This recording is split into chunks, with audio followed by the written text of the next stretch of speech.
The recent Kirby Air Riders Direct did give us one more piece of the puzzle that is Nintendo's late 2025. The game will be coming on November 20th, as what could very well be the final Nintendo-published title during the launch year of Switch 2. But this is, of course, far from guaranteed. While it's not that common, Nintendo has been known to sneak a December game into the lineup from time to time. For example, last gen saw the late arrival of Super Smash Bros. Ultimate in 2018, and a year before that, we had Xenoblade Chronicles 2 also in December during the launch year of Switch 1. So yes, a Nintendo-published game could come out in December, but what's far more interesting to talk about are the Switch 2 titles that could arrive between then and now, some of which we might not even know about. Right now, Nintendo's release calendar is currently empty for the month of September, which is historically a Nintendo Direct month. There's also that late October, early November timeframe, which would also be prime time to ship out a big new game before the holiday season. But let me just say, there are a lot of variables at play here, from Mario's 40th anniversary to Metroid Prime 4's release timing, and even other games coming from third parties. There are many factors that could play a role in what the rest of Nintendo's 2025 might look like. In today's discussion, we're taking stock of where we are right now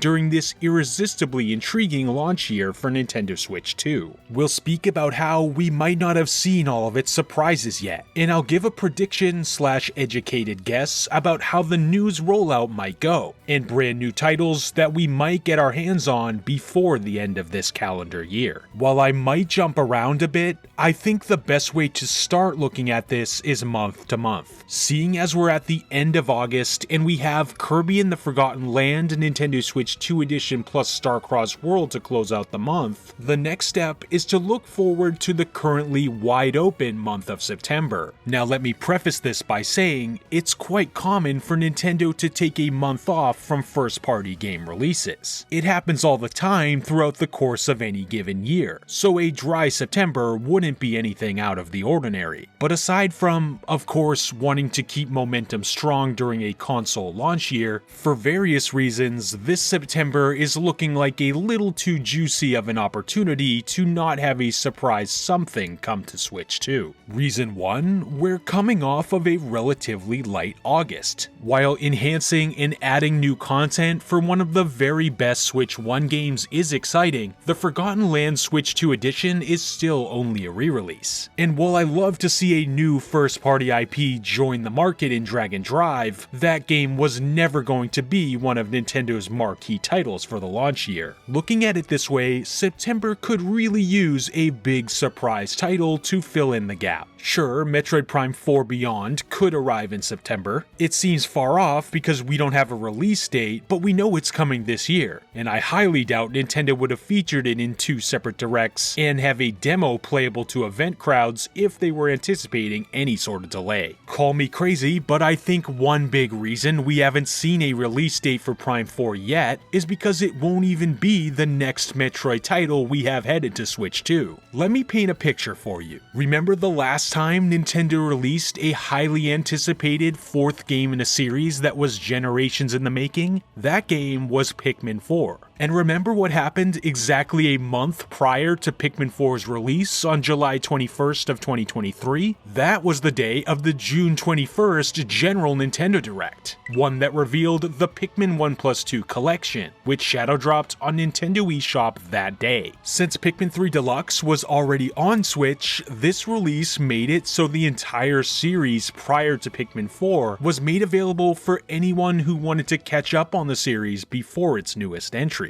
While I've had my doubts with how late in the year we're getting, I still think we'll see Metroid Prime 2 and 3 shadow dropped on Switch during a Nintendo Direct in September, prior to the release of Prime 4. Look, some people, myself included, really value playing all the games of a franchise in release order. Personally, I'll go as far as to skip certain new releases until I make time to play previous games. And I'll do this even if I don't necessarily have to comprehend the game. I do it more so out of principle, and it just kind of bugs me if I don't. I know I'm not alone in feeling this way, and while I don't have the actual data, whereas Nintendo's strategic teams might, I could imagine this type of behavior being significant enough in the gaming population to actually affect the sales of Prime 4. I don't know why Nintendo decided to do this with the Pikmin games, and whether or not the accessibility of prior games in the series was significant in their decision making or not, but even if it was just a nice gesture from Shinya Takahashi and Nintendo Software Planning, it goes a long way in making a big new game with the number 4 tacked onto it more approachable for new players. And not for nothing, but Metroid Prime really is in a similar situation here as we saw with the Pikmin games in 2023.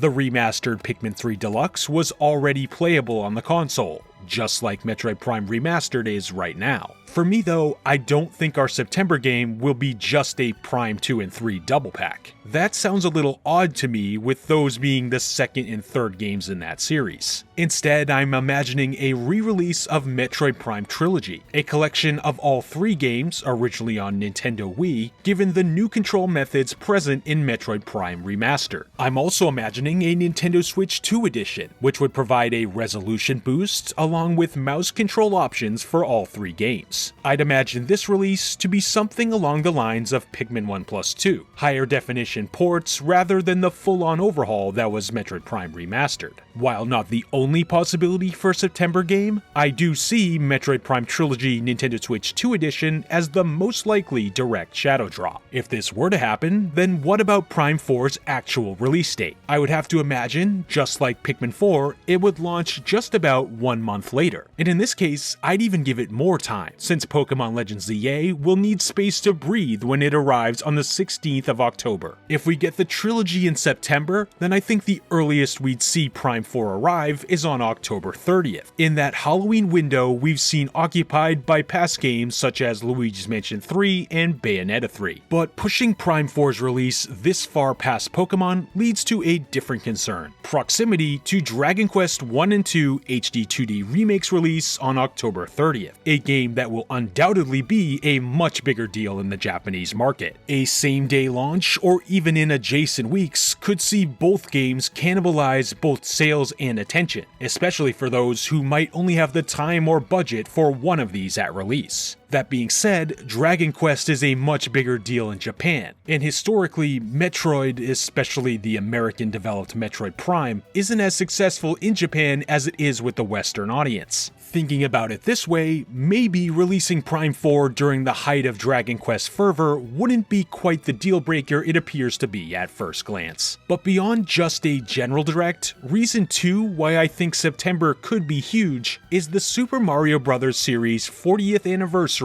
taking place this month as well. Back in 2020, Nintendo celebrated Mario's 35th with a dedicated early September Mario Direct, one that revealed both Super Mario 3D World plus Bowser's Fury and the Super Mario 3D All-Stars Collection for Nintendo Switch. With 40 being an even bigger milestone than 35, there really is precedent for a Mario blowout in September, and that of course includes possible Switch 2 games that could arrive during this calendar year. Now, whether this would be a separate Mario Direct airing before or after a general September Nintendo Direct, or just a significant Mario segment within a larger general Direct, I'm not entirely sure. But I think it's safe to assume that we'll get Mario game news in some form. I could go off on a complete tangent giving my full Mario Direct predictions, like a first look at Movie 2, or a teaser for a new 3D Mario coming in 2026, but I'll stick to 2025 predictions for now. Hear me out with this one. I understand that the already announced Switch 2 bundles of Mario Kart World and Pokemon Legends ZA will move mountains this holiday season when it comes to selling units and building up that Switch 2 install base. But amazingly, even still, I think there is a Mario-sized hole in Nintendo's 2025 holiday lineup. I know we just got Mario Kart World, but still, let's look back at the past few years. We had Super Mario Party Jamboree and Mario & Luigi Brothership in October-November of last year. Super Mario RPG arrived in November of 2023, and before that was Mario + Rabbids Sparks of Hope in October 2022. That was preceded by Mario Party Superstars in 2021, and the list goes on and on. I'm definitely not fully out on the idea of one last Mario holiday title revealed during a Mario presentation this September. I'm envisioning it launching in early November, an ideal spot to juice up that all-important holiday window alongside Kirby Air Riders, which, despite looking like an absolute joy,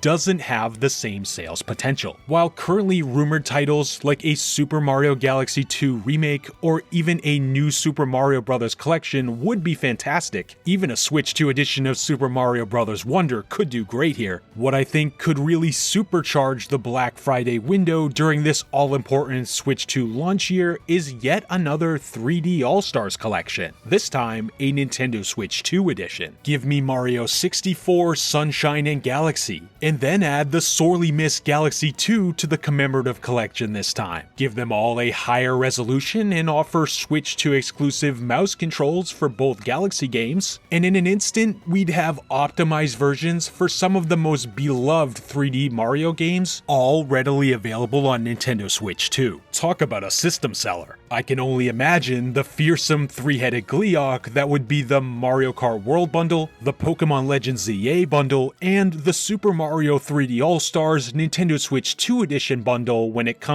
to console sales this holiday season. Again, call me crazy, but Nintendo makes crazy happen on the regular. To recap, I'll give my own predictions as to how I think the rest of Nintendo's 2025 will go, and provide a bit of reasoning as we go along. Early to mid-September, it will all start with the announcement of a general Nintendo Direct. This Direct will be unique in that it will end with an extended Miyamoto-led segment, the last 20 minutes or so detailing all the Mario 40th celebrations. I'm choosing to predict that the Mario Direct won't be its own standalone presentation, but rather folded into a general Direct for two reasons. First, with all the currently revealed titles slated for late 2025 and 2026, such as Metroid Prime 4 Beyond, Splatoon Raiders, Hyrule Warriors Age of Imprisonment, Rhythm Heaven Groove, Tomodachi Life Living the Dream, and much more, I feel there's a lot of exciting information Nintendo can provide without necessarily revealing a bunch of new games. News about currently announced titles, plus another new announcement paired with the Mario 40th news, and that already sounds like a great Direct to me, without revealing too much of their extended plan for 2026. And second,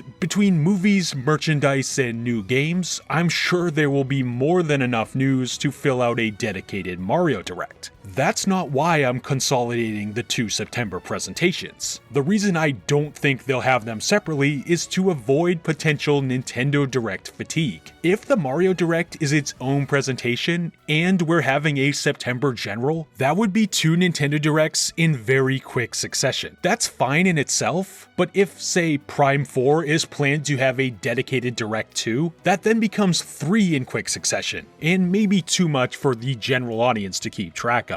Instead, if the Mario Direct just becomes a segment inside a larger September General, that leaves us some space for another game-specific Direct in the fall. Something I think will be happening for Metroid Prime 4 Beyond. I believe the General Direct will reveal a late October release date for Metroid Prime 4 Beyond and announce that the Metroid Prime trilogy, alongside a Nintendo Switch 2 edition, will be shadow dropped and made available to download immediately following the presentation. I also predict that the Mario 40th segment will reveal Super Mario 3D All-Stars Nintendo Switch 2 edition, this time a non-limited release that will include Galaxy 2, slated to release in early November this year, both physically, digitally, and with a console bundle. Not long after the September Direct, I'm predicting a dedicated Direct for Metroid Prime 4 Beyond taking place at the very end of September on Tuesday the 30th. This would be exactly a month out from my predicted release date of October 30th. Yes, the same day as Dragon Quest 1 and 2 HD 2D Remake. This would then lead us into November, which would see the release of a Nintendo Switch 2 edition for Super Mario 3D All-Stars, plus the currently scheduled Kirby Air Riders. And finally, there's the question of whether or not we'll see a Nintendo-published game in December. It's at this time when I think Nintendo will finally rest after a strong body of work in 2025. closing out the launch year of Nintendo Switch 2 with a month off, before picking things back up with Hyrule Warriors Age of Imprisonment, a game I think will arrive in January of 2026. But please let me know what you think about all this. Do you think my ideas for the rest of Nintendo's 2025 are valid, or am I a bit too overzealous? I'll be watching closely in the upcoming months to see ultimately which ideas end up coming true and what surprises Nintendo decides to throw our way. It's a topic I'm constantly thinking about, so I'd love to get a discussion going down in the comments. I will reply to most of the nice comments on the video, so if you want to share your thoughts and opinions about what's coming down the pipe for Nintendo this year, I'm all ears. Thanks as always to anyone checking out the video, and I'll see you all in the next one.